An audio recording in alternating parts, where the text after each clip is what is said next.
Ride till I can't no more. I got the horses in the back. Horse stock is attack.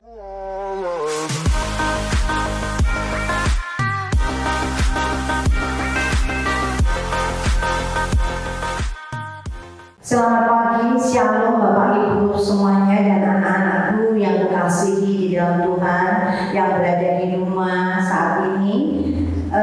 Sebelum kita memulai segala tugas kita hari ini, marilah kita akan merenungkan firman Tuhan dan memuji nama Tuhan. Marilah kita akan memuji nama Tuhan dengan lagu Pertolongan-Mu. Mari Tuhan ini.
Sendiri akan berfirman di dalam kehidupan kita. Mari kita bersama-sama berdoa. Tuhan Allah kami yang hidup, yang bertata di dalam kerajaan surga yang mulia, kami kembali menghadap hadirat-Mu Tuhan untuk mengucapkan segala puji dan syukur serta terima kasih Tuhan atas perlindungan-Mu kepada kami semalam yang telah lalu. Pada saat ini kami boleh hadir di tempat ini dalam keadaan sehat dan selamat. Kami boleh melihat anak-anak dan orang tua semuanya dalam keadaan sehat dan selamat. Terima kasih Tuhan. Ampunilah segala dosa-dosa kami saat ini. Layakkanlah kami Tuhan untuk menghadap hadirat-Mu. Layakkanlah kami Tuhan untuk mendengarkan firman-Mu. Biarlah firman-Mu boleh menjadi landasan bagi hidup kami di dalam kami menjalani aktivitas kami sehari-hari. Terima kasih ya Tuhan, dipermuliakanlah kiranya nama-Mu sekarang dan sampai selama-lamanya. Haleluya, amin.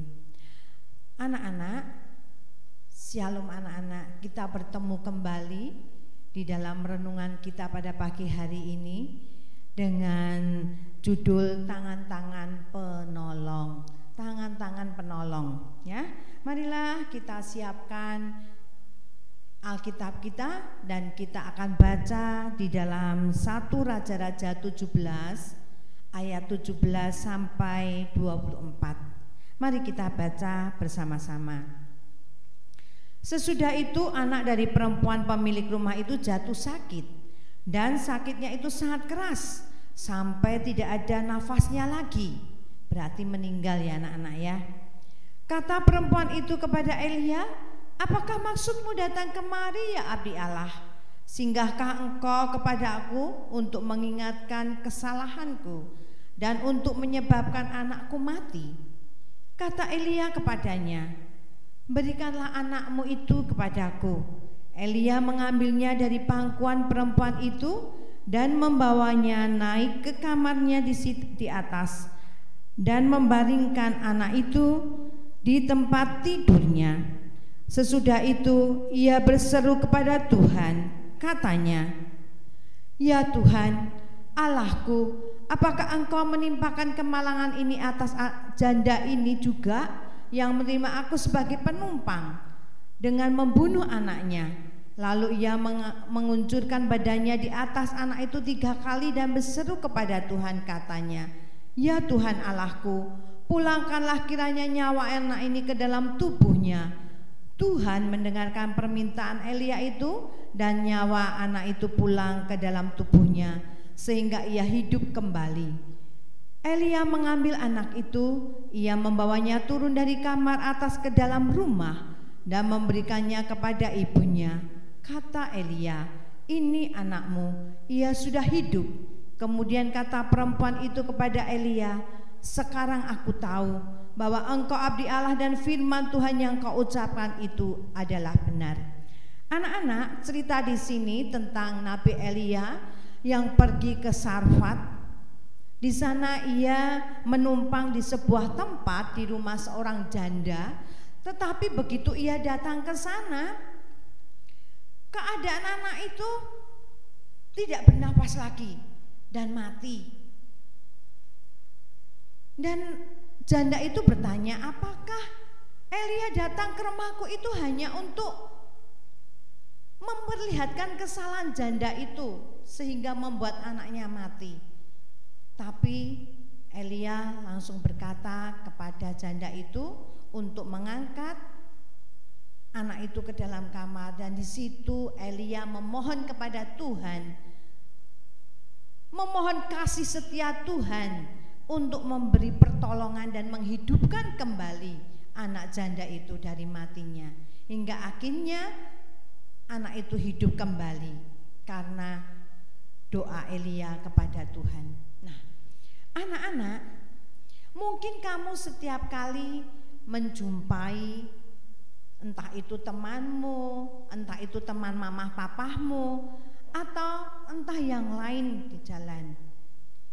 Kamu melihat orang dalam keadaan kesusahan dan perlu pertolongan. Tapi kadang kita tidak ada yang menolong di sekitar kita. Tapi Tuhan tetap sebagai penolong yang agung.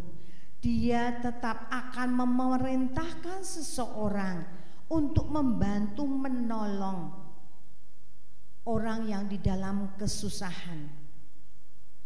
Nah, anak-anak, ada sebuah sedikit cerita, ya. Kiki melihat ibu kantinnya tidak kelihatan beberapa lama. Kenapa ya?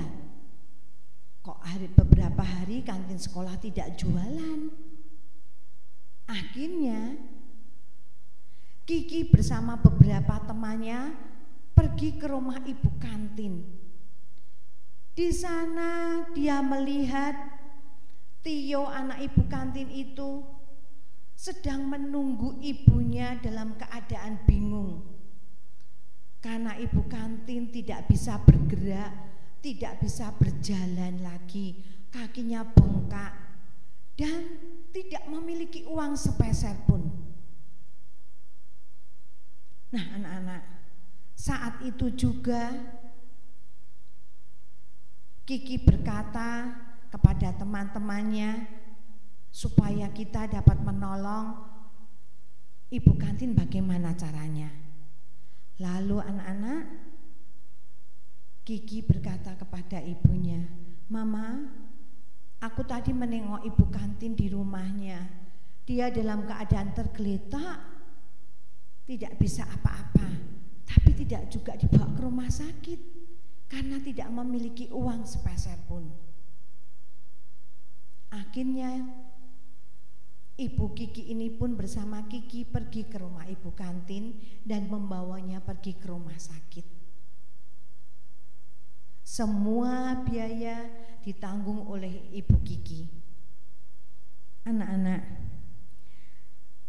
dalam keadaan kita kebingungan, dalam keadaan kita butuh pertolongan, yakinlah dan percaya bahwa Tuhan akan menolong kita lewat siapapun. Entah itu lewat teman kita, entah itu lewat orang yang tidak sama sekali kita kenal. Tapi percayalah bahwa Tuhan akan memberikan pertolongan kepada kalian. Di dalam kesulitan kalian, Tuhan pasti menolong. Dengan iman kepercayaan itu, Tuhan akan memanjangkan tangannya melalui orang-orang di sekitar kita untuk menolong kita. Seperti seorang janda di Sarfat tadi, Tuhan memakai Elia untuk menolong, untuk menghidupkan kembali anak janda itu. Demikian pula kita juga bisa menjadi penolong bagi orang lain yang membutuhkan pertolongan Tuhan. Mari kita bersama-sama kembali kita berdoa. Tuhan Allah kami yang hidup, yang bertata dalam kerajaan surga yang mulia, terima kasih Bapa atas firman-Mu pada pagi hari ini yang menguatkan kami bahwa kami mempunyai Allah penolong yang luar biasa, yang ajaib. Tuhan akan memakai setiap orang, akan menolong kami di saat kami kesusahan.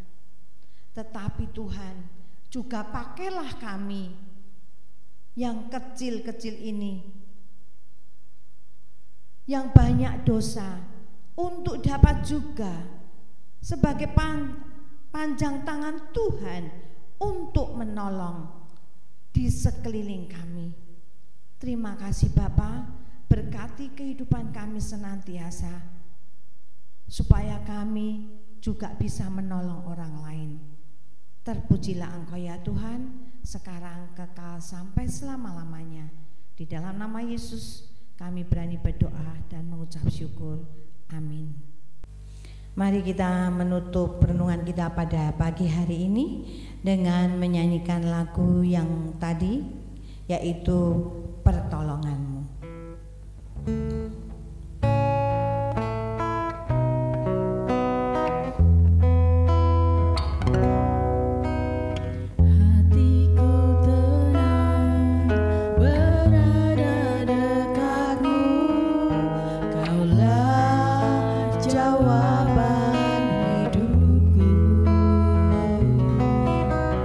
Hatiku tenang berada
di lain kesempatan. Tuhan